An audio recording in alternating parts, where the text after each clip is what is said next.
Hi, everybody. Thanks for joining us. This is Dr. Ruple here. I'm Kayla, physical therapist. We're just going to wait till 7 to get started, but feel free to hop on and say hi. Hi, Maddie. It's my sister-in-law. So we can see the chat box. So if you guys want to make fun of us or ask questions or say hi to a friend that you see here, go ahead and just chat to us.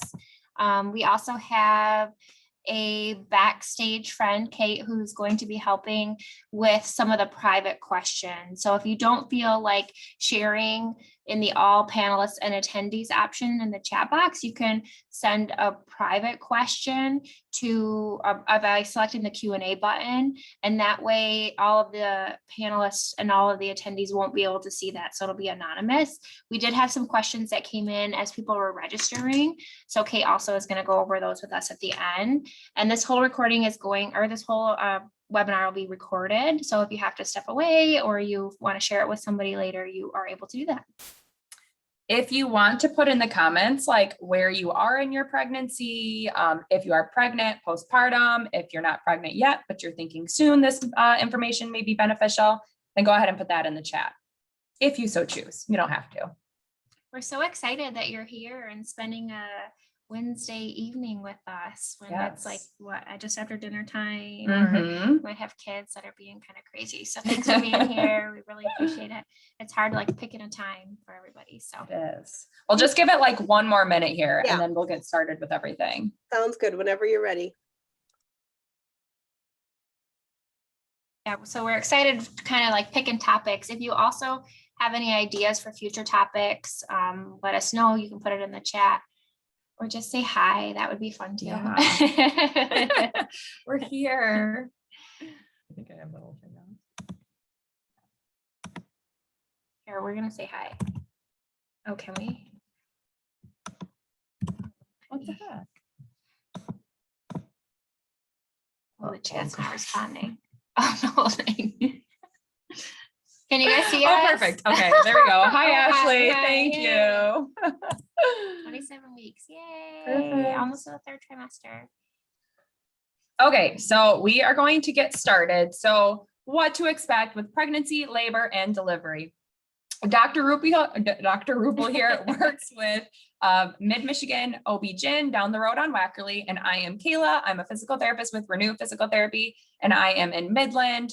I am in Saginaw on State Street, and then I'm also in Carroll for a half day. So, and we're going to just talk to you a little bit about the physical changes, impairments that are commonly seen during pregnancy, a little bit about labor prep and what you can do during labor and delivery, and then also a little bit on immediate recovery during C-section or vaginal delivery, whichever, what you can do right in the hospital there.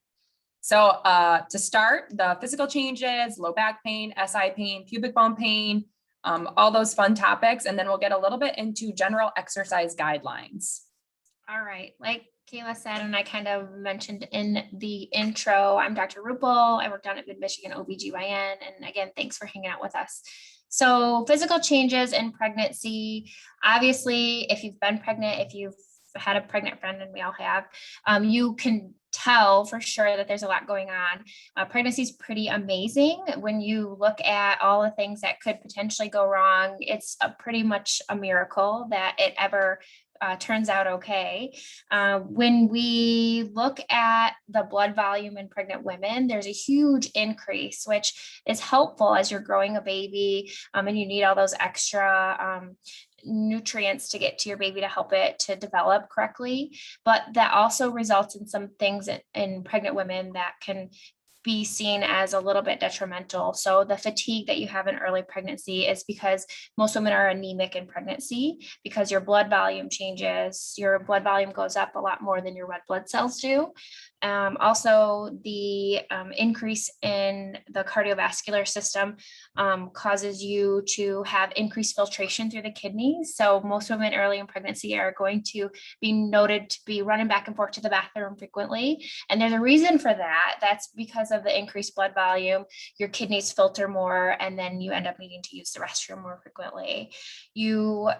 As your pregnancy develops, you're going to have this big mass in your belly, and that can create some changes that we commonly see. So as that uterus is pressing down on the veins in the abdomen, you're going to have decreased blood return to the heart, sometimes decreased blood pressure, that dizziness that you get when you change positions, the swelling that you'll notice in your legs.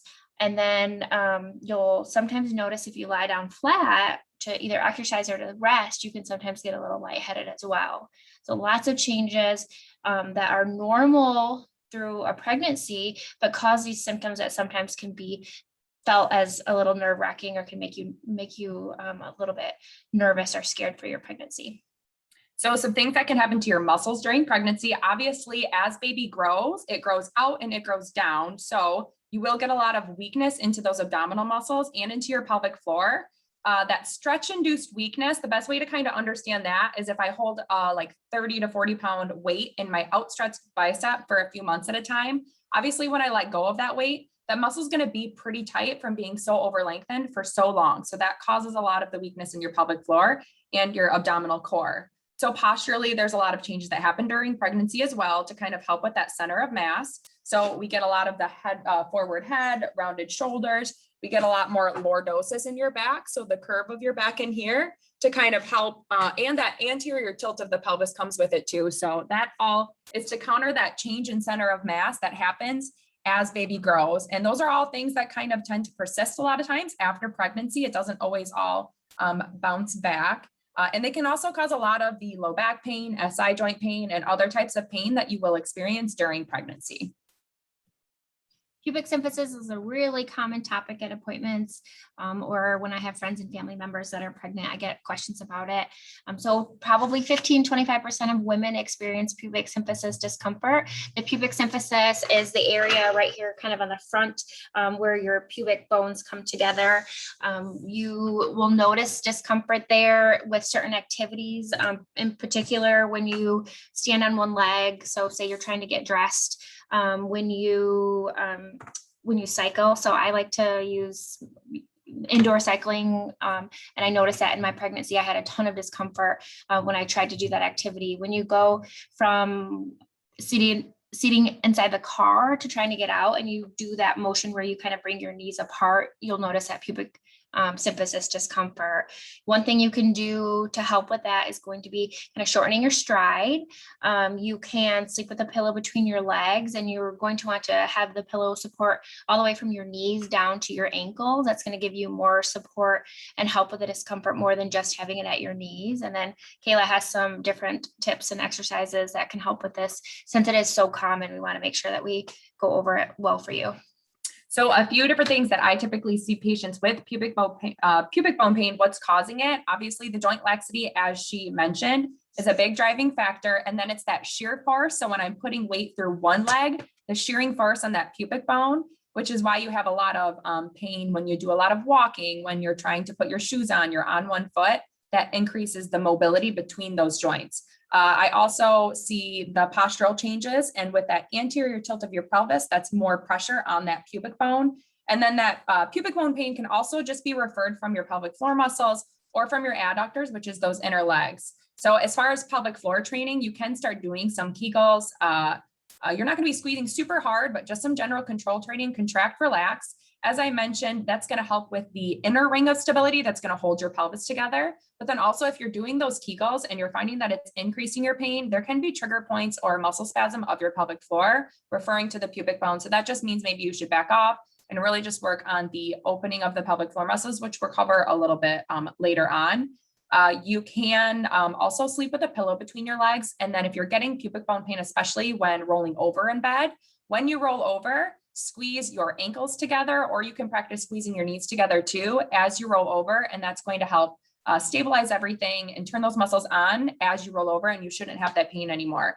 I'm going to go over some exercises now. So I mentioned that the adductors, so that's your inner leg, can cause a lot of that pubic bone pain. You want to be really gentle with these stretches. You don't want to do anything too aggressive, but laying on your back like this and then letting those knees fall out. And you can sit in this position pretty comfortably for a while and then maybe do some deep breathing as well. If this is too much, then stack some pillows up under your knees and that'll make it a little bit easier here as well.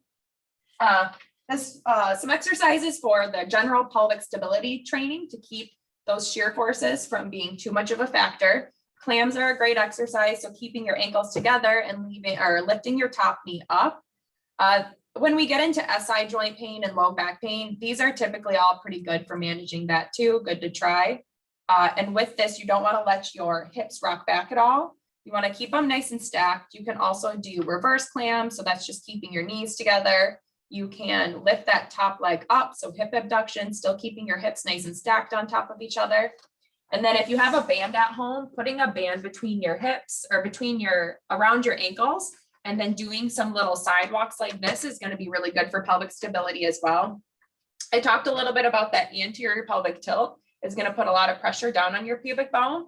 So if you're doing a lot of sitting maybe, and you notice this pain increases, or just something you can practice in sitting in general, is doing a little bit of a tilt posterior. So instead of belly sticking out like this a ton, you want to picture this pelvis as a bowl and just practice bringing this back. So you want to picture your pelvis, this bowl, being stacked right underneath your rib cage. Rib cage stacked on top of pelvis is going to be a lot less forward pressure onto your pubic bone. So those are all really good things to try. And then just little asymmetric movements you want to try to avoid. I already mentioned it, but the putting the pants on, the taking your shoes off, take the time to sit down and do those things because your body's going to thank you a lot.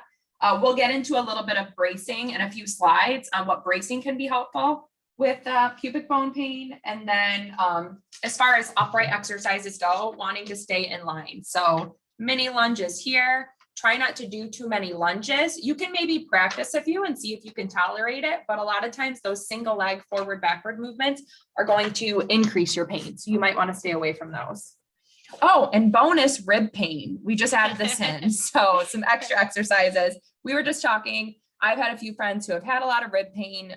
She knows a lot of patients who have been complaining of rib cage pain. A big factor in that is going to be baby position, but you can do a lot of things to help manage your pain in the meantime. So just some simple deep breathing. And I think with the deep breathing, it's really helpful to kind of put your hands on the side of your rib cage here. And you're really, when you're doing that inhale, want to be pushing out into the sides of your hand. Picture it like a bucket handle opening and then giving a little assist as you inhale too. So you want to stretch out your pecs when you have rib pain as well, because this posture is going to increase that rib pain. So if there is a wall up here, pretend my hand is up against that wall and kind of leaning in here, nice and gentle. You don't want to do too much. You can play with your hand position, bring it to neutral up. You can bring it down a little bit. You can get some light weights or even like some cans of whatever you have at home, and doing some rows here is going to be good. Keeping a nice neutral spine. And then also some flies with some light weights will be good. Another really good one to try to get that rib cage kind of out of that stuck position is laying on your side. You'll typically want to roll a pillow up underneath your side and then kind of bringing this hand over and doing some deep breathing is really going to help open this side of your rib cage up. And then obviously do that on both sides. Those are going to feel pretty good as a stretch for you guys. Yes. Okay. Bonus rib pain. My sister-in-law is having lots of rib pain right now. So that was for you too. All right. So SI joint pain, back pain. This is another really, really, really common and pretty much I would almost say universal symptom of pregnancy.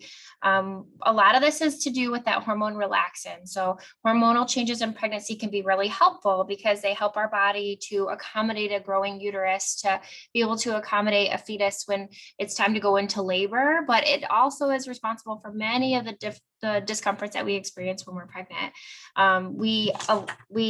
That pelvis enlarging as well. We kind of talked about how this can cause that venous return issue. It causes a change in our center of gravity. It causes dysfunction with our core muscles. So as those core muscles are being, if they're having like tension and pressure against them, depending on your pre-pregnancy fitness level, that can really have a big impact on your likelihood to experience SI joint discomfort and back pain. The change in how you walk in your gait, how you get from one place to another, you accommodate this big growing belly by changing the curvature of your back, by changing your stride.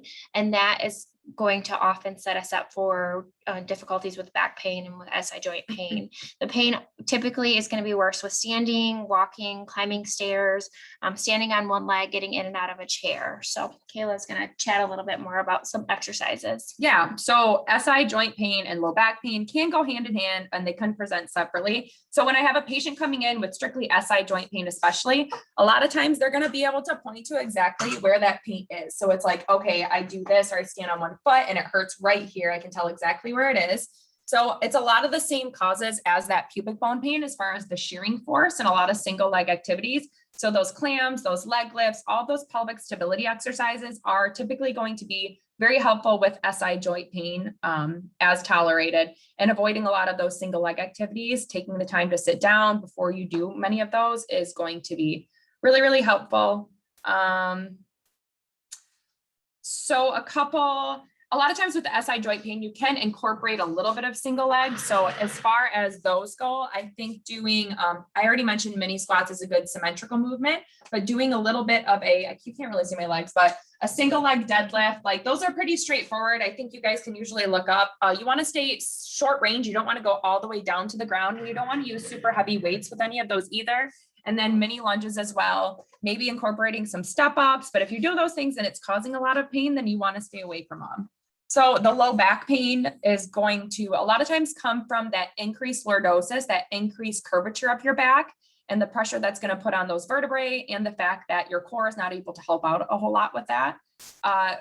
As mentioned before, to help with that increased lordosis and that anterior tilt, you want to keep that rib cage stacked on top of your pelvis. Now, you're not going to be like that all day long, but just taking the 2 seconds, if you're doing some type of activity that does tend to increase your low back pain, sit or even in standing, you can practice bringing that pelvis posterior a little bit, and keeping those things nice and stacked is going to decrease the strain on your back. A couple other exercises that I like to add for the low back pain. You also want your glutes to be nice and strong, because your glute strength is also going to bring you into this position a little bit more. So a couple of really good glute exercises are going to be ridges. So laying on your back here, lifting up and down, up and down is pretty straightforward. I do really like that side lying abduction. So laying like this and lifting your leg up is really good for gluteal strengthening. Now that TRA, that exhale and draw the belly button to spine really gently, kind of hugging the baby here. You can do that in sitting. You can do that on all fours. You can practice it in standing too, but try it in different positions. And then cat camel is another really good exercise, or cat cow, we don't really know which one it is. It's going to be really good for helping with low back pain as well, because it's going to help with the strengthening and it's going to help with the mobility. So don't drop your back too much, just gently come into the cow phase of things. Or the camel. Who wants to vote? Is this the camel or the cow? And then you're going to come up into the cat, which is a little more straightforward. And you want to do an exhale as you come up here and come down. So exhale and come up into the cat and down, and just doing 10 to 15 of those a couple times a day can be a really good stretch, and also a really good strengthening exercises, or a good strengthening exercise you can do for your low back pain. Is anybody else sitting here like tilting their pelvis as Kayla's going over all of this stuff? Like, I'm really good at it. You have to think about my posture a little bit more. Nobody's going to have perfect posture all day long. You just need to kind of have the awareness that, like, every once in a while, I'm going to straighten things out a little bit. And then you don't hang out in that like big old like belly sticking out and back curvature too long. All right. So varicosities, this is related to the venous system. So when we look at our cardiovascular system, there's arteries. Arteries are pretty strong, they're muscular, and veins are floppy and weak. The way that arteries work is they're able to contract. The way that veins work, they have valves in them, and they actually work by returning blood to the heart with muscle contraction. So that's why, like at weddings, or when you were in elementary school and you had those little shows at Christmas time, they say like, don't lock your legs. That's because you need the contraction in the muscle and the calf to help return blood flow to the heart. So in pregnancy, what happens is you have this uterus, this big uterus. You guys are sensing a theme here. The uterus pushes down on these veins and makes it more difficult for blood to return. So we get hemorrhoids. Hemorrhoids are not universal in pregnancy. A lot of women will develop them throughout their pregnancy. Some will develop them with the childbirth, and they'll notice them only after they deliver. There are different things you can do to help alleviate. You can do sitz baths where you just run a little bit of water. You sit in the tub, you do that for 10 minutes, 2 to 3 times a day. You can use ice packs. That often is really, it helps constriction. So that decreases blood flow and will decrease that, that pulsing sensation or that kind of pressure sensation that people will get. We get vulvar varicosities in some women for this exact same reason, decreased ability for that blood to return from the vulva, which has more blood flow to it in pregnancy as it's part of the uterine, ovarian, vulvar kind of blood supply is all together, its blood return is all together. So you get stasis and increased blood flow to one area and it just kind of, it works in concert. So it just kind of all is affected. There are different things that Kayla will chat about kind of that you can use to help with those varicosities, different types of bracings that are available. And then leg swelling, I think every pregnant woman experiences leg swelling. We use compression commonly, we use elevation. We often will see that some women get varicose veins. Varicose veins are a little bit different. So those are going to be more superficial. Those can improve throughout pregnancy. And sometimes we end up referring you to have those evaluated after you deliver. So especially for varicosities, vulvar varicosities, a few things that can be really helpful bracing wise are the baby hugger and then the V2 support. You can also just purchase some general compression undies or like men's compression shorts can give enough compression in that area to help clear the blood flow out. That's the big idea when it comes to these varicosities is you want to promote blood flow. You want to kind of flush out the system. So if you are going to have a day where you're going to be on your feet a lot or a day where you are experiencing more varicosity or more pressure, taking the time to give yourself a little extra rest. So sit down if you are able, especially at the end of the day. Sit with your legs elevated, do some ankle pumps to help with the blood flow.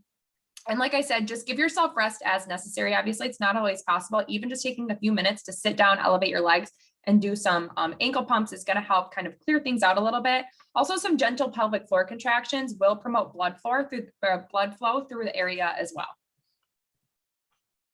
All right, carpal tunnel. This is again caused by fluid. So hormonal changes make it so that fluid tends to go from the venous or the arterial system into what's called the interstitial spaces. So Rachel, ankle pumps are just like basically when you kind of think about when you're driving. Yeah. And you just like. That's exactly how it sounds. Yeah, that's an ankle pump. Just an ankle pump. Just getting your calf contracting is going to increase blood flow. All right. So carpal tunnel affects 30 to 50% of pregnancies to varying degrees. So I have people that are unable to work because they can't use their hands in their job. So maybe they're a surgeon or they're a dental hygienist, or they do something that's a little bit more meticulous with their hands. And so they are unable to work because of carpal tunnel in pregnancy. This happens because of that swelling. So the progesterone effect that makes some of those fluids go from the vascular system into the other tissues. We have a nerve that runs through here. This is the carpal tunnel. It's a bony tunnel. And there's some tendons that run through here that help us to control the movement of our hand.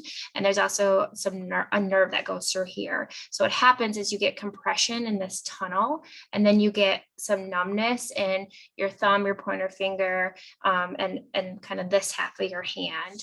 That can result in weakness. It can result in pain. A lot of women will wake up and they're like this. So they kind of have their hands curled underneath them. If if you can test yourself to see if you have carpal tunnel by holding your hands tight like this, and that'll reproduce the symptoms. So what we often do is we prescribe braces for you. So braces that are going to hold your hands like this. They're called cock-up splints, and we just would give you a prescription for that, and you would wear it usually at nighttime. Mm-hmm.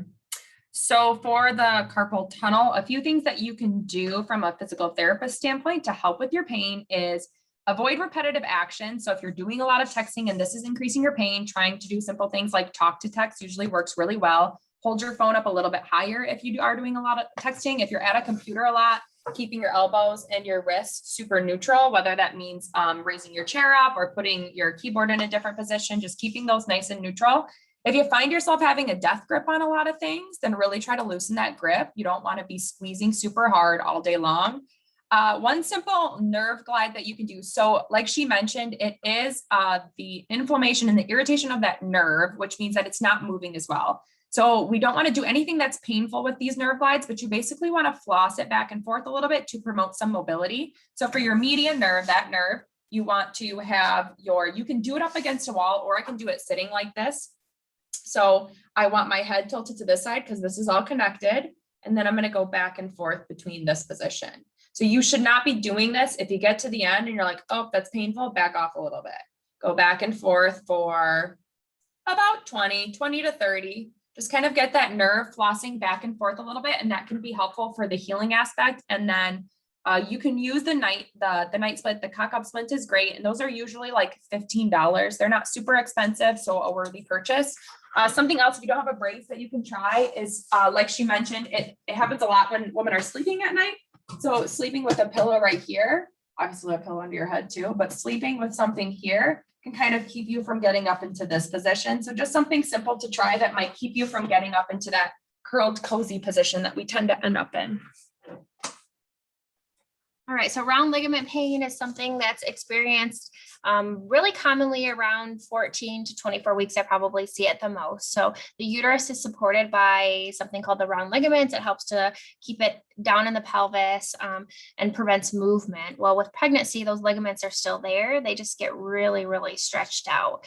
So commonly we're going to notice pain when we change positions, when you move suddenly, when you reach overhead, when you cough, when you sneeze, when you shift in bed rapidly, or if you're trying to play a sport, you will sometimes feel it on both sides, but I would say more commonly people will feel it just on one side or the other. It's a very sharp, sudden pain. Often it'll radiate into the groin. So people will experience pain here, and then as they move, it'll kind of radiate from this area down into the vulva, into the groin a little bit more. So some techniques you can do for round ligament pain. I know I've already said it a million times, but hug the baby. Doing that gentle core support is going to take some of the strain off of those tissues as you go from sit to stand, or as you do a lot of those movements where you know you're experiencing these sharp pains, and then avoiding the quick movement. So when you're getting out of bed, doing the log roll. So a log roll is basically, rather than like doing a mummy out of bed, you want to roll onto your side. You want to help your use your arm to kind of bring you up and come to sit like this rather than just like coming straight up. You can also, when you're going from sit to stand, try to bring your nose over toes and go to stand up. And then using your hands is typically helpful too. So rather than just coming straight up, use your hands to kind of lean forward and push yourself up. We're going to talk a little bit more about bracing, but there are some different bracing things you can do that are helpful with round ligament pain. Squeezing a pillow when you laugh, cough, or sneeze, and bending forward a little bit to take some of the strain off of the round ligament. And then you can also do some simple things to kind of help prep the tissues. Now, you don't want to be doing anything. You're not stretching it out. You don't want to do anything too painful. But if you are sitting in a chair like this, just kind of like dropping one leg off a little bit and letting it hang is going to stretch this tissue out a little bit. So really, really gentle. Don't do anything that's causing any pain, but this is just going to kind of help prep the tissue for the growth that it's about to go through. And then doing some simple manual therapy. So kind of coming in this region, as we mentioned, where the round ligament sits, and maybe like doing some gentle massage, or kind of sinking in and bringing them together, sinking in and bringing it apart a little bit, just doing some manual work on your own in that region where the round ligament lives is going to be helpful with decreasing the strain that you're putting your body through. And then also we do a lot of with pregnancy. We do a lot of like out toeing as we're walking. We walk with our toes pointed outward. So doing your best to kind of walk with your toes pointed forward and catch yourself when you can. And then doing the strides like she had mentioned as well is really, really helpful. Okay, so bracing, I know we've mentioned this, but a few of my favorite braces are the Sorolla brace or the Sorolla SI belt. So the Sorolla SI belt is about $50 on Amazon, $50 to $55 on Amazon. So it's not a fashion statement by any means. It's not the one in the picture. That's a different one, but it just kind of basically wraps around this lower, like your sacrum kind of lives in here and it wraps around these lower hip bones. It can be really, really helpful with pubic bone pain. And it can be really, really helpful with the SI joint pain because it just holds everything together. It's honestly going to feel really good when you put it on because it just feels like, okay, everything's super stable. Now I will warn with the SI, with the Sorolla SI belt or with bracing in general, you don't want to become too reliant on it. You don't be wearing it all day long because then your muscles don't have to do anything. So if you're going to be doing something like going for a really long walk that you know your body's going to be super angry with you after, maybe throw this belt on with those higher level activities that you tend to have a lot of soreness and pain after. And then when you do those activities, when you take the brace off, take the 5 minutes to do some of those clams, to do some of the leg lifts, to do some gentle stability training, to kind of wake those muscles back up a little bit. Cause I have a lot of patients who wear their SI belt and then they go to take it off and it's like, oh my God, my body melted. Everything fell apart after. So do a little bit of stability training after you take the brace off and then try not to rely on it too much. So another really popular brace is the Mother to Be. That is also like $50 to $56 on Amazon. That can be helpful with round ligament pain because it's going to give your belly a little bit of support. And then it can also be really helpful with low back pain. It almost like kind of helps bring your body into a little bit of that hug the baby posterior pelvic tilt position on its own. So those can be both really, really helpful. And then like it mentions there, abdominal pain, it takes some of the strain off of your abdominals as well. And to echo what Kayla said, you want to avoid these braces when you're seated. So if you're going to be seated for a long period of time, you're not going to want to wear these in the car or when you're on a Zoom meeting or, you know, when you're not going to be up and active. So these are meant to support you. Like Kayla said, when you're going on a long walk, or if you're at work and you have kind of a more demanding job where you just don't get a chance to ever sit. There are options on many of these braces that you have like a double Velcro system where you can actually loosen them so that's still on you, but you can decrease some of that support. And so that can be a good option if you are in a position where you're up and down frequently and you feel like you need that extra support. All right, so exercise. I'm a big fan of exercise in pregnancy. I think that it helps with a lot of things. Ideally, you want to be active prior to pregnancy. We recommend, the American College of Obstetrics and Gynecology recommends exercise every single day. It doesn't have to be where you get your heart rate up to 120 and you work out for 45 minutes. Exercise can be a walk around the block after dinner, which is going to help aid with digestion. Exercise can be doing some prenatal yoga courses, which can also be helpful for you to work on your pelvic floor dysfunction that could have a negative impact on delivery. It can be even meditation. So I would count certain meditation exercises as your daily exercise practice. So I encourage all patients to participate in exercise throughout their pregnancy. Some women are going to do really cardiovascularly intense exercises. There are very few things that are off limits. So I often will kind of tease my patients that scuba diving and horseback riding are like the two things that I'm not a big fan of. I don't really love contact sports, but otherwise, like I have patients that run marathons and deadlift tons of weight and, you know, are bodybuilders. And as long as that's a normal thing for you and you have an uncomplicated pregnancy and you're listening to your body, those are okay things for you to continue doing. We know that physical inactivity and excessive weight gain in pregnancy are risk factors for obesity in pregnancy, gestational diabetes, preeclampsia, issues with your blood pressure. So really encourage you will notice if you have more than one pregnancy. If you can be a case study for yourself, if you're really active in one of your pregnancies and you're less active in another, you will feel different. Your body will feel different. You will recover differently, depending on how active you are. There are some other things, other benefits, improving your mental well-being. So the endorphins that are released improves your self-image. Most people, when they work out, they tend to want to eat a little bit better and they feel accomplished. So it's a form of self-care. Can improve your sleep. So we hear often how women in pregnancy just have a difficult time getting any rest. You know, people will kind of tease you, oh, we'll sleep now because once the baby gets here, you're never going to be able to sleep again. And women get frustrated because they're like, I can't sleep. Like I have insomnia. I have to pee all the time. What do you mean? Like sleep now? But exercising can help to get you some more restful sleep. It can physically prepare you for the hard work that you're going to encounter in labor. And it can help you with kind of that bounce back after you deliver. And I'm not saying that to say like, oh, women should bounce back at a certain time, or that there's a time frame for this, or, you know, that there's any type of expectation for that, but you will just be able to kind of resume more of your normal activities if you're cardiovascularly fit and if you're strong. So when I talk about exercise, I don't just mean cardiovascular endurance. I think muscle work, resistance training is really important. And this is where some of the exercises that Kayla has been talking about can really help. So the bridges, the clamps, those things that are going to give you an increased muscle mass throughout your pregnancy. So just general exercise guidelines. I've already mentioned a lot of these, but obviously when you're laying on your back, a simple modification, elevating if it's going to be longer than 3 minutes. So use proper bracing when needed, but don't become super reliant on this. Rather than traditional core exercises, you're going to be doing a lot of gentle bracing of your core as you do your other exercises. And then keeping that postural awareness, like you don't want to be tucked over here because that's not going to allow your rib cage to move and it's a lot more pressure downward.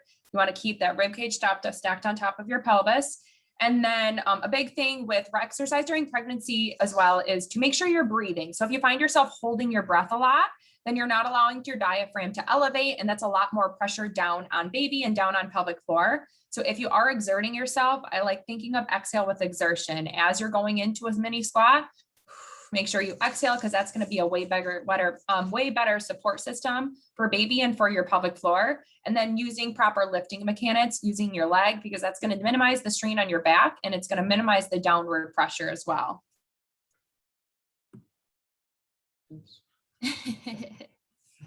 Oh, yeah, I must have pressed over there. Yeah. All right, so we're going to kind of shift gears here a little bit. So we are going to start talking about some of the things that you can do to prepare for labor. So I get this question, you know, I start seeing women a lot more frequently in the 3rd trimester. And so I'm always like, are there any questions? You know, do you, anything else you want to talk about today? And I'll get a question about like, what do I need to do? Like, how do I like make sure I'm ready? So we wanted to put this in here just to go over some of the simple things that you can start doing early in your pregnancy to help you feel more prepared for labor. So some uneven postures that we get, you know, we've been talking about how center of gravity changes throughout pregnancy, how our gait or how our steps move, they tend to shorten, how that can create tension. So think about if you twist your ankle and then you tend to favor one side. Think about the impact that has creating pain and discomfort and muscle tightness in other areas. Pregnancy is similar. So you have this big weight that creates a different posture for you, creates a different gait for you. And this can create some tightening and some muscle dysfunction. We haven't really talked about it a lot, but like fascial dysfunction. So we've talked a lot about muscles, but there's also something called fascia, which is really important, can tie into a lot of pain that we have and can be impactful when it's time for women to go into labor and for their pelvis to relax and for dilation to happen and for the baby to be able to come down into the pelvis. So you can work on simple things every single day, 10-minute exercises where you focus on your sits bones. You find your sits bones, which are part of your pelvis. You focus on some of the things Kayla was talking about as far as that anterior rotation and that posterior rotation where she talked about the salad bowl. So getting in that position, you can sit on a yoga block and you just tilt your pelvis, kind of some awareness about your pelvis's location and your ability to kind of change the tilt of your pelvis can be very helpful for you when it is time for you to go into labor and we're trying to help baby maneuver down into the pelvis so that they can descend when it's time for you to deliver. We use gravity a lot. So if you're able to, we have different exercises where you can actually like get on all fours and you can elevate your hips onto like a couch or a bed and almost be leaning forward on your forearms. And that can help to, with gravity, take some pressure off of your low back, can help to alleviate some of the tightening and the contractions that happen as a result of this discomfort. As your body's trying to protect you, it creates tension in places that it's not really helpful. And then we want to focus a lot on flexibility. So we talked about exercise. I'm a big fan of prenatal yoga. I think meditation is very important, breathing exercises so that you can have kind of an awareness of what things help to calm you down and what things may be beneficial to you when you do go into labor. So staying active, being aware of your muscles and your body and how it's able to move. These things are going to be helpful for you when you come into labor and delivery, and we're trying to help you relax, breathe, and to be able to accommodate the baby moving down into the pelvis. Yeah, going along a lot with what she is explaining as far as like just understanding your pelvic floor.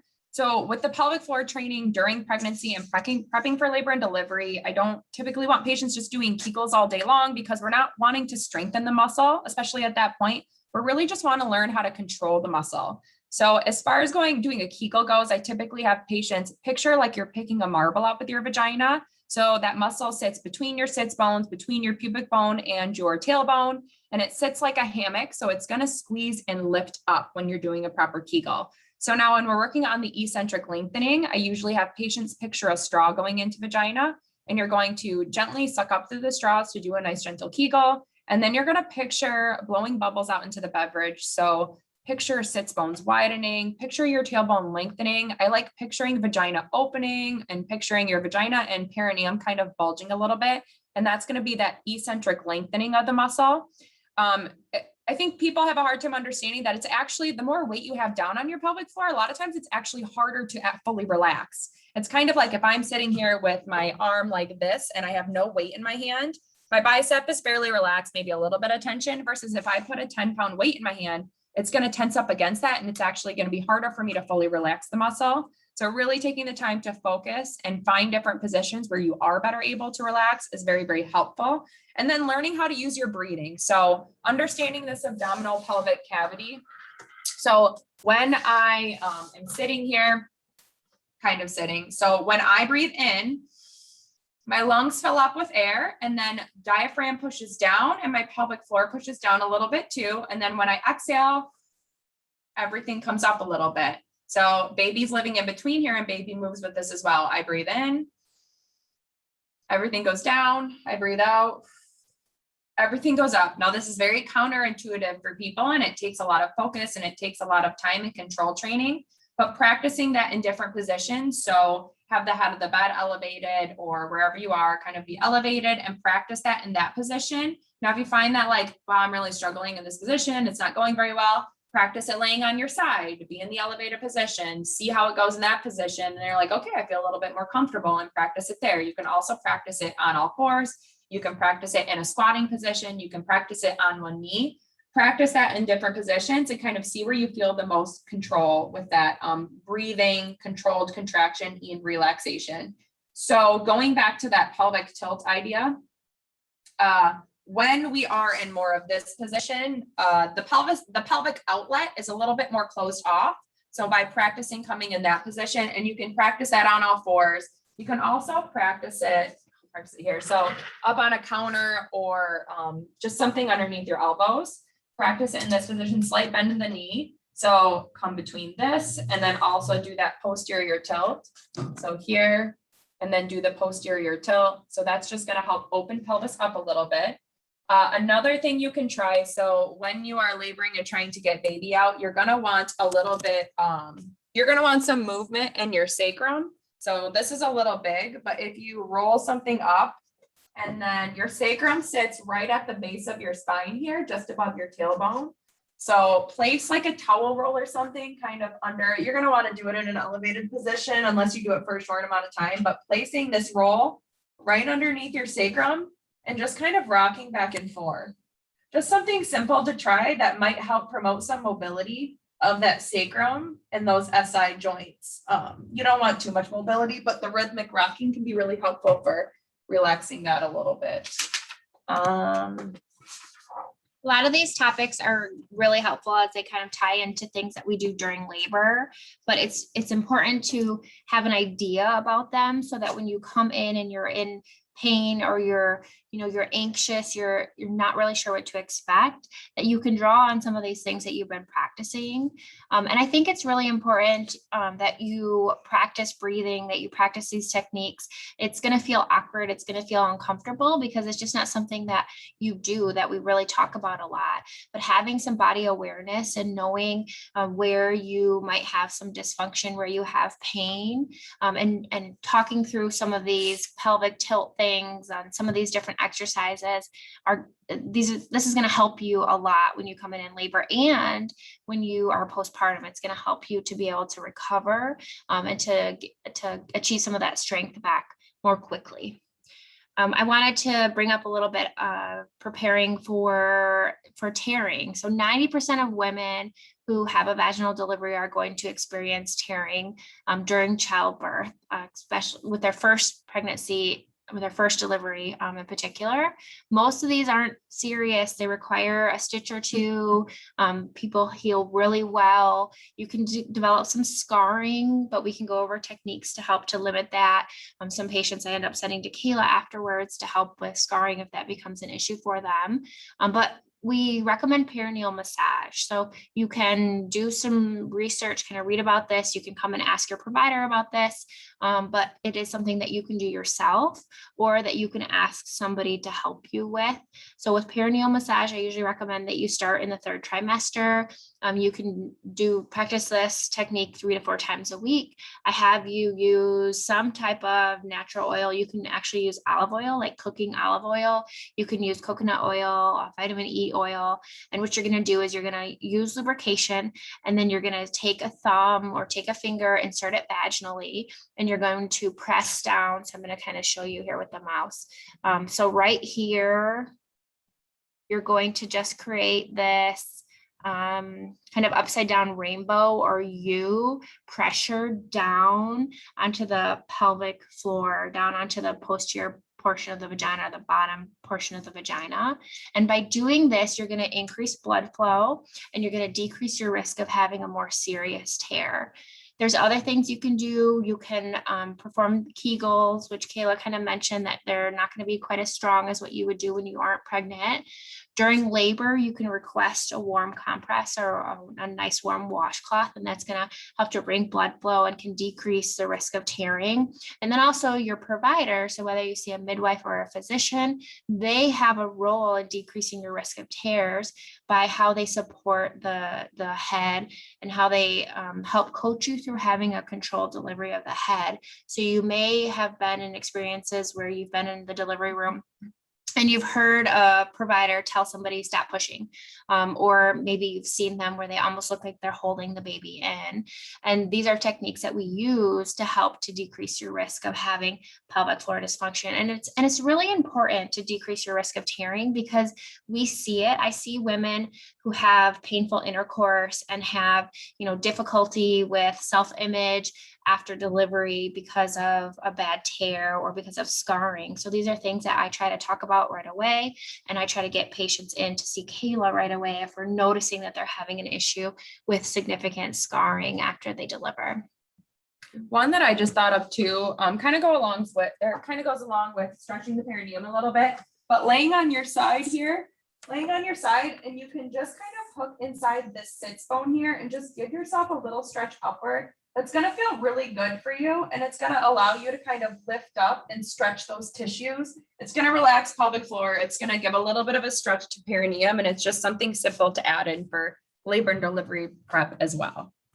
Do you do any fascial release or dry needling or? I haven't been doing dry needling for the perineum yet. I haven't taken a class on that, but I do a lot of fascial release. It's a lot of desensitization, and we'll get more into this with like the postpartum stuff too. But you really just need to give some input to those scar tissues, whether it's C-section or whether it's like a perineal scar with vaginal delivery. You need to normalize the nerve endings a little bit. You just need to do some gentle. There's nothing crazy specific, crazy. You just need to do something. You just need to give some type of input to those tissues to kind of normalize any pain or restriction that you might have. It's about touch. So some women culturally or, through previous experience will have a fear of touch, and we'll see it with pelvic exams and with cervical checks. And so some of this stuff, this fascial release and this muscle training is related to touching those muscles, touching those nerves, and kind of changing the way that those responses are happening. Mm-hmm. So during labor, and kind of why I was asking about that is we do some fascial release techniques sometimes throughout labor that can help with some of this dysfunction that we develop from this big uterus and from our changes in our positioning. We do it, our body does it as a mechanism to help prevent injury, but then it results in discomfort and it results in sometimes difficulties when we go through labor. So this is just a big collage of a whole bunch of different positions. And really it's me to try to encourage you to talk to your nurse, your doula, your midwife, your physician about different positions that you can try. So in early labor, you can be very active. Depending on any other medical issues or pregnancy concerns, your provider may ask you to come to the hospital early, or they may allow you to stay at home for a while. Lots of different positions. So side lying position, this is going to change the way that your sacrum opens. It's going to change the way your pelvic inlet and outlet are open, which is going to be important depending on where your baby is. So I want your pelvic inlet, where your baby's starting to come into the pelvis, to be wider, to be more expansive at a point where baby's still pretty high, whereas I'm focusing more on the pelvic outlet, which is lower as your baby's getting low down, we'll talk about station. You'll hear us talk about that when you're in labor. And we're thinking about the pelvis, and we're thinking about little changes that we can make in your position to help to encourage baby to come down into the pelvis so that your delivery can be easier, so that baby's position can change your risk of tears. And so that maybe you're not pushing quite as long because baby comes down into the pelvis in a way that's more suitable to allow delivery to happen. Squatting can be a very comfortable position for some women. Lunges, side lunges, raising a leg up onto a chair, as you can see, the cat cow, which you guys were supposed to vote if it was a cow or camel, and I haven't seen anything on there yet. Nobody knows. But all of these positions can be useful. So educate yourself about them, ask your provider about them, ask your nurse about them. If you are delivering in Midland, our nurses have gone through spinning baby courses. We've done a lot to help to educate and to talk about how these position changes can be really, really helpful to and can augment somebody's labor experience. So there's lots of options. You shouldn't have to necessarily advocate for yourself, but I like women to be aware that you don't have to lay on your back to deliver a baby. There's nothing wrong with that position. So I think sometimes people say, oh, I'm not going to deliver in that position because it's bad and it's what doctors want. And there's just more natural ways to deliver. There's sometimes where that's the position that you have to deliver in. There's reasons for it. We'll try lots of different positions. I don't ever encourage that somebody gets in one position and stays in that position and never moves. So even if maybe you don't like pushing on all fours or you don't like pushing on your side, we may say, hey, let's try this. We're going to try it for a couple of contractions because I think that it would be helpful for you. I think it's going to help for your baby to come down into your pelvis more. But I like to empower women and to encourage women to be aware of all these different positions. And that's why I think practicing the breathing that I talked about in coordination in those different positions, I think you can get a way better idea at home, maybe for what feels most comfortable. I mean, it could be different when you get in the delivery room, but practice these different positions and practice the eccentric lengthening, the contraction, the breathing, and just see what feels most comfortable for you. Because you want to be, when you're in the delivery room, like you just kind of want to find like, okay, this position is just not working for me. Let's try something else. And you might find that works a little bit better and you're a little bit more comfortable in that position. We have props. We have different things we use. We use a birthing ball. We use towels. We use rolls. So lots of different things, tennis balls. Your partner can help to apply pressure. We use water. So different things we can use to help with comfort. So I'm a big fan of epidurals. That doesn't mean that I think everybody should get an epidural. I just think that this is kind of a silly thing to say, but you would never go to the emergency department and have a laceration that needed stitches and say, I just want to see how it feels. I just want to see like if I can do this. Like we just wouldn't do that. So it makes me sad sometimes that women are in a position where they feel like they have to avoid an epidural because they feel like that it's weak or that childbirth is natural and that we should avoid, intervention. We have lots of research that shows that women who get epidurals actually are able to relax more. An epidural that's done well, that we're able to increase and decrease the amount of medication that women receive, allows you to have a lot of mobility.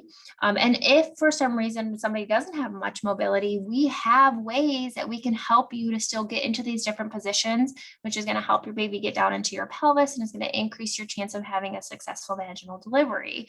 So the rollover is something that, was coined by a midwife quite a long time ago. And a lot of us use it throughout the labor course to help move patients through the different positions in a way that allows them to get that same experience as somebody who doesn't have the limitations of not being able to get out of bed or not having as much mobility. So these are just some positions that we often will use as your cervix is still changing. So that's that first stage.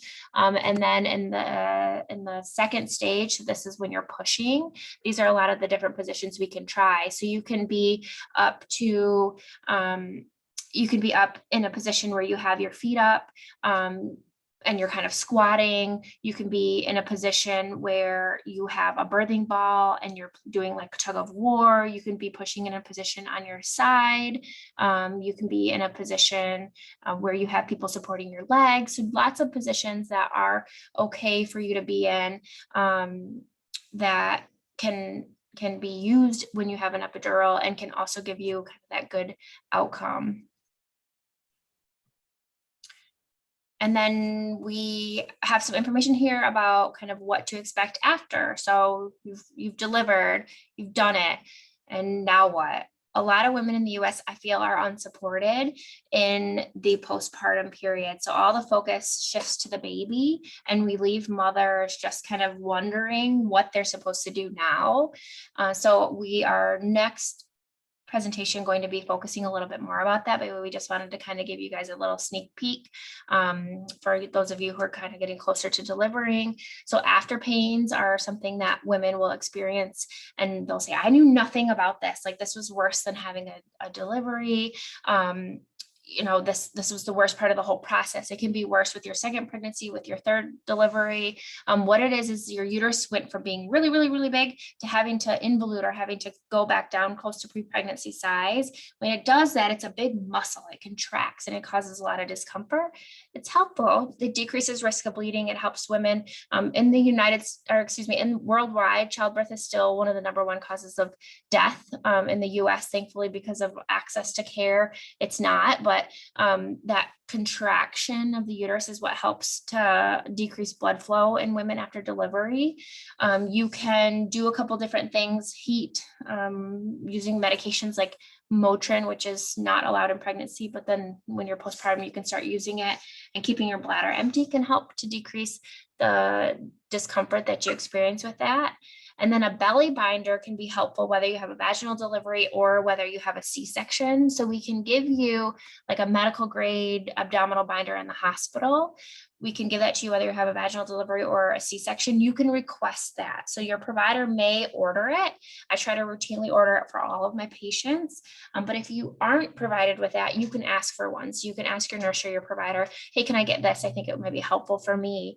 It can help to increase mobility. It can help to stabilize your pelvic floor. It can help if you have a little bit of diastasis, which is that separation in the midline. It can help you to walk further. So say you have a toddler and a newborn, it may be helpful for you to have abdominal support to help you to kind of juggle both of the tasks that you have with a toddler and with a newborn. So a little bit more on the immediate recovery. So with a C-section, you want to work a lot on swelling management. So a whole lot of icing, 20 minutes, 4 times a day for a couple weeks or longer. That's going to help with the inflammation, and it's going to help with your pain so that you can get up and start doing more normal movement patterns, and you can get a little bit of mobility, even walking like in the hospital. As don't do anything crazy, but getting up and moving a little bit just to increase blood flow. And then that's going to help with any adhesions and keep that scar tissue from really binding down as well.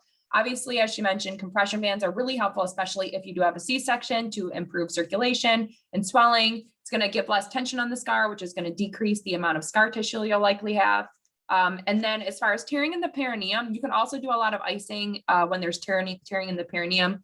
Similar, 4 times a day, 15, 20 minutes to help with that. Using, you'll get a peri bottle, keep the area super clean. That's going to help with the healing. Vitamin E is going to help with the healing as well. And then with bowel movements, doing splinting, so placing some pressure between anus and vagina when you have bowel movements to just decrease that amount of strain down on that perineum. And then simple little things like a squatty potty, or just having your knees elevated when you are having bowel movements and making sure you're not straining. You don't want to have too much downward pressure on that scar tissue. And then the gentle pelvic floor contractions is going to help increase blood flow to the area, just nice and light, just to kind of get some blood flow in that region.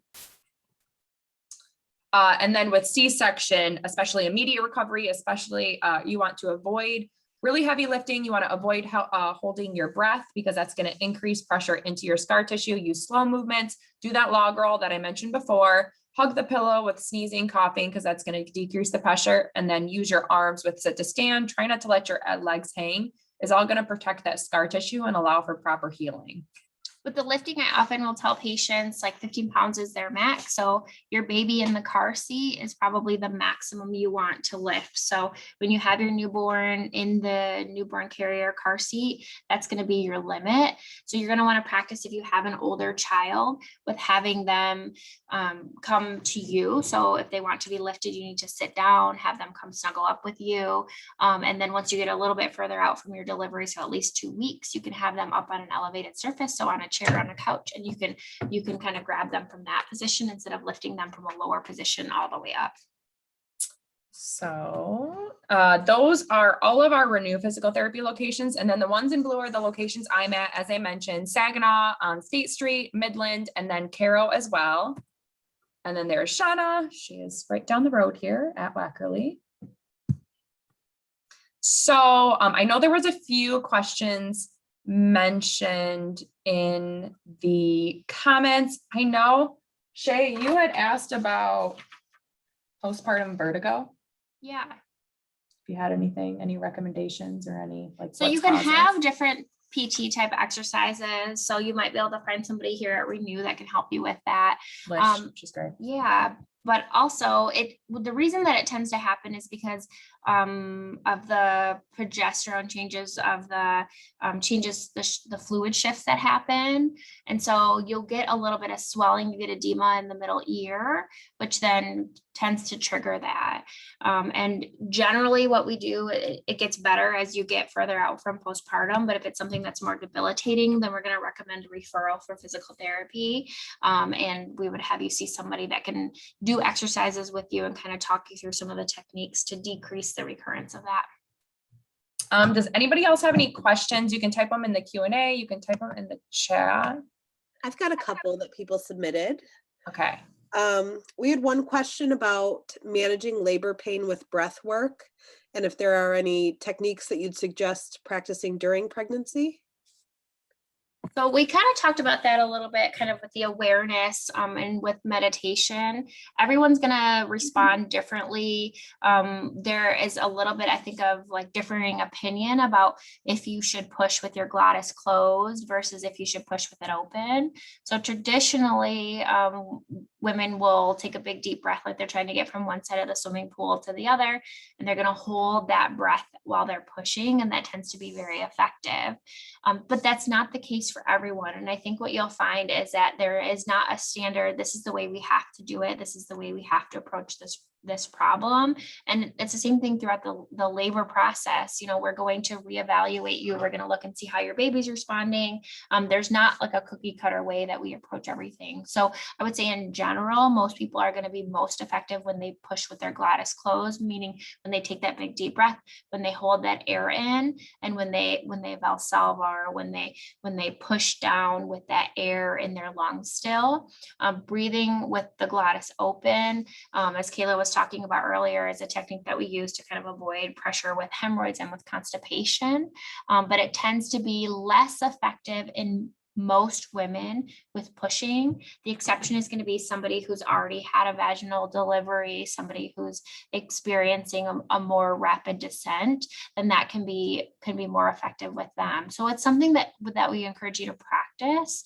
We encourage you to be aware of the different breathing techniques.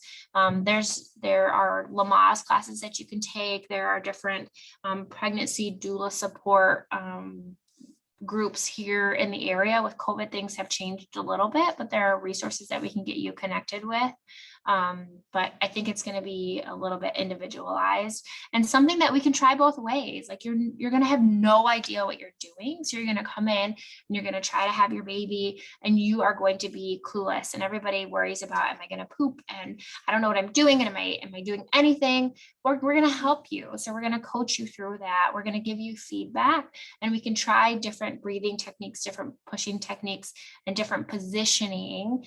Some people like perineal. We talked about perineal massage. Some people do really well with perineal pressure during pushing, and some people hate it. They don't want to be touched. And so we just kind of have to play around with what is going to work for you. And that can feel frustrating, like you want to have a plan, but that's kind of what having a baby is like. Like when you have a baby at home, when you have children, they don't let you have a plan. So you may think you have a plan, and then they get a fever or they puke all over you on your way to work or whatever. And then the plan changes, or you try to go to Target because Target's the most amazing place in the world, and they have a mental breakdown and you have to leave Target. And so the same principles kind of in labor is we're going to practice, we're going to try. And what I encourage patients to do is to develop an awareness before you come in, so that when we talk about these things that we can kind of have a little bit of a back and forth and we can figure out what's going to work best for you. There was a question on unilateral sciatica and piriformis pain. So there's a few different things that can be causing that sciatica. Sometimes it's a pelvic sacral alignment issue. So, your pelvis is a little unstable. Sometimes it gets a little off and then we can't get it back to where it needs to be. It's really helpful to come to physical therapy when you are experiencing those types of things. And then that sciatica is a lot of muscle spasm. Your sciatic nerve pierces through your piriformis muscle. So when that piriformis muscle is super tight, it's going to strain that nerve. So we can do a lot of manual therapies we can do a lot of manual techniques in therapy. I do the dry needling, which is really helpful for muscle spasm release. But if you're trying to work on that yourself at home, getting a tennis ball and just kind of working in that region to kind of decrease that muscle spasm. And then it is usually because of the instability in your pelvis. So a lot of those like clams, don't do anything that's causing you pain. If the clams are too much, then try to do exercises that you can do some gentle strengthening, but aren't increasing the tension in that muscle. But all of those exercises I went through are good for general pelvic stability, which is going to be helpful for sciatica and piriformis pain.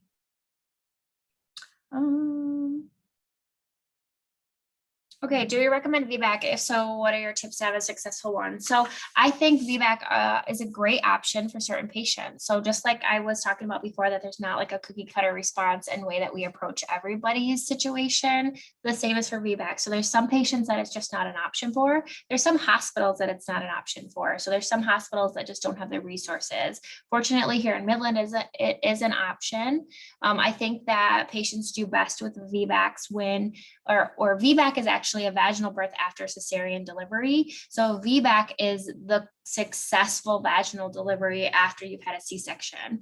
A TOLAC, or TOLAC, a trial of labor after cesarean, is what women usually are referring to when they want to attempt a vaginal delivery.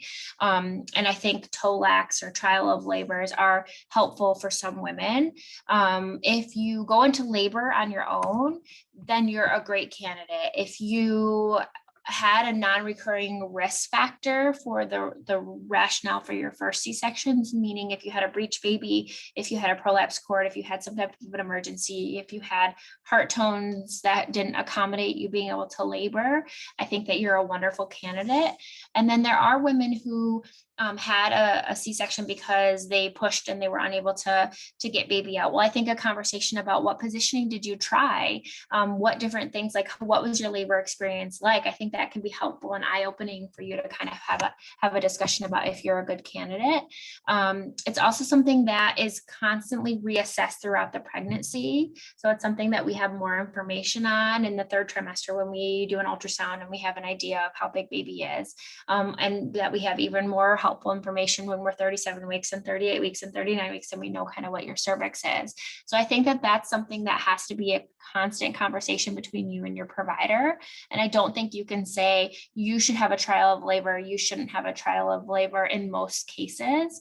It's something that is going to be kind of this back and forth. There are patients that come in and say, nope, I want to have a C-section. I'm going to have 2 kids. I'm going to have a second C-section and a tubal, and we're just going to be done. And then there's other patients that just feel kind of robbed of that experience and are unhappy with the fact that they weren't able to experience a vaginal delivery. So I do recommend a trial of labor for many of my patients who've had previous C-sections, but it's something that you're going to have to discuss with your provider to kind of figure out if it's going to be a good option for you. So coughing fits during pregnancy with poor abdominal strength and weak pelvic floor. So a couple things you can do is one, practice the knack. So our body should naturally do a gentle Kegel before we cough, before we laugh, before we sneeze. Obviously a coughing fit where it goes into a little bit more is going to be difficult, but you can still practice this.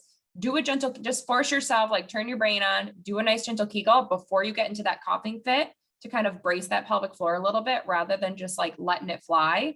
And then also just like what we talked about with the round ligament pain, you can bend forward a little bit and then also squeeze a pillow or squeeze something nearby as you go into that coughing fit. And that's going to help with decreasing the abdominal pressure and the pelvic floor pressure as well.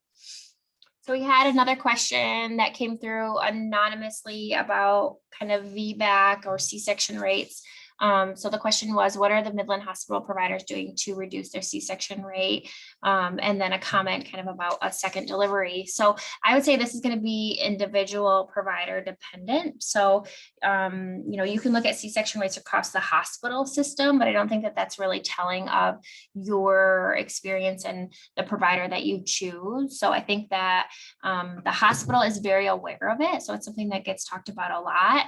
I can say just from like a personal experience with my patients, that I have met the criteria for C-section rates, the goals for the last 4 quarters. So it is individual. So you can look at a hospital's rate, and then you can look at a provider's rate. But then you also have to understand that there are certain situations that we just can't avoid. So I may have a rate that is higher 1 quarter because I had a patient that came in with no prenatal care and the baby wasn't doing well. And that was kind of the situation that we got presented with. Or you may have a patient that comes in and, they're kind of counted against you for their rates, but you don't take into account to the fact that any midwife patient that I get called in to deliver, I have absolutely no opportunity to deliver that patient vaginally, which would, count as on a tick mark. A vaginal delivery with a midwife patient is never something I'm going to get to achieve. I get called in for midwife patients only to apply a vacuum or to do a C-section or to be consulted about kind of what our options are. So sometimes when you look at rates on providers, especially in our office. So at MidMichigan OBGYN, we're an independent practice, myself, Dr. Thiel, and Dr. Gaughan. Our C-section numbers often look inflated because when we assist the midwives, we're only being called in circumstances where we're never going to be allowed to be participating in a vaginal delivery. So it's definitely something that's constant conversation. I think it's something that if your provider was more active with you with one delivery versus another, there could have been other things going on that night. So they may have been in a C-section, they may have been in the emergency department, they may have been in their office, caring for 30 patients in a day, that they weren't able to be at your bedside for one of your deliveries versus with another delivery, they had more availability. Some of our nurses are more knowledgeable in some of the positions that are available and in some of the spinning baby techniques that we use. And so those nurses maybe don't need as much of an assistance, whereas we may step in and we may be more available to help when a nurse is not as skilled or as knowledgeable with some of the positions. So I think it's something that I encourage patients to ask for. I encourage patients to try to educate themselves about. And I don't know if I really answered your question, but it would be basically she's doing great. She's meeting her C-section rate. So that answers. We're trying. I'll tell you that providers, for the most part, I think providers really, they want a healthy mom and they want a healthy baby, but they want vaginal deliveries. We want to do what's going to allow our patients to recover the quickest. And I know personally for me, like it's something that I'm disappointed in myself when I'm not able to deliver a patient vaginally. There are certain circumstances that we just aren't able to do that. And it's always try to have that be a conversation between a provider and patient so that everybody's on the same page. All right. So on July 14th, another Wednesday, we're going to be talking a little bit on the postpartum side of things. So whether you're pregnant and you just want to learn more about postpartum, if you have friends that are postpartum, tell them to hop on, but we will talk about things you can do for recovery, what kind of common things you see, and like I said, what you can do about it. So feel free to join us then. If you guys have any things you want us to cover in that, make sure you can submit them. You can submit them on here. Register. Yeah, when you register, you can submit them there. And we always look at those before we do the webinar. So thank you for spending your Wednesday night with us. And we hope that you have a great rest of your week and weekend, and we will see you next month.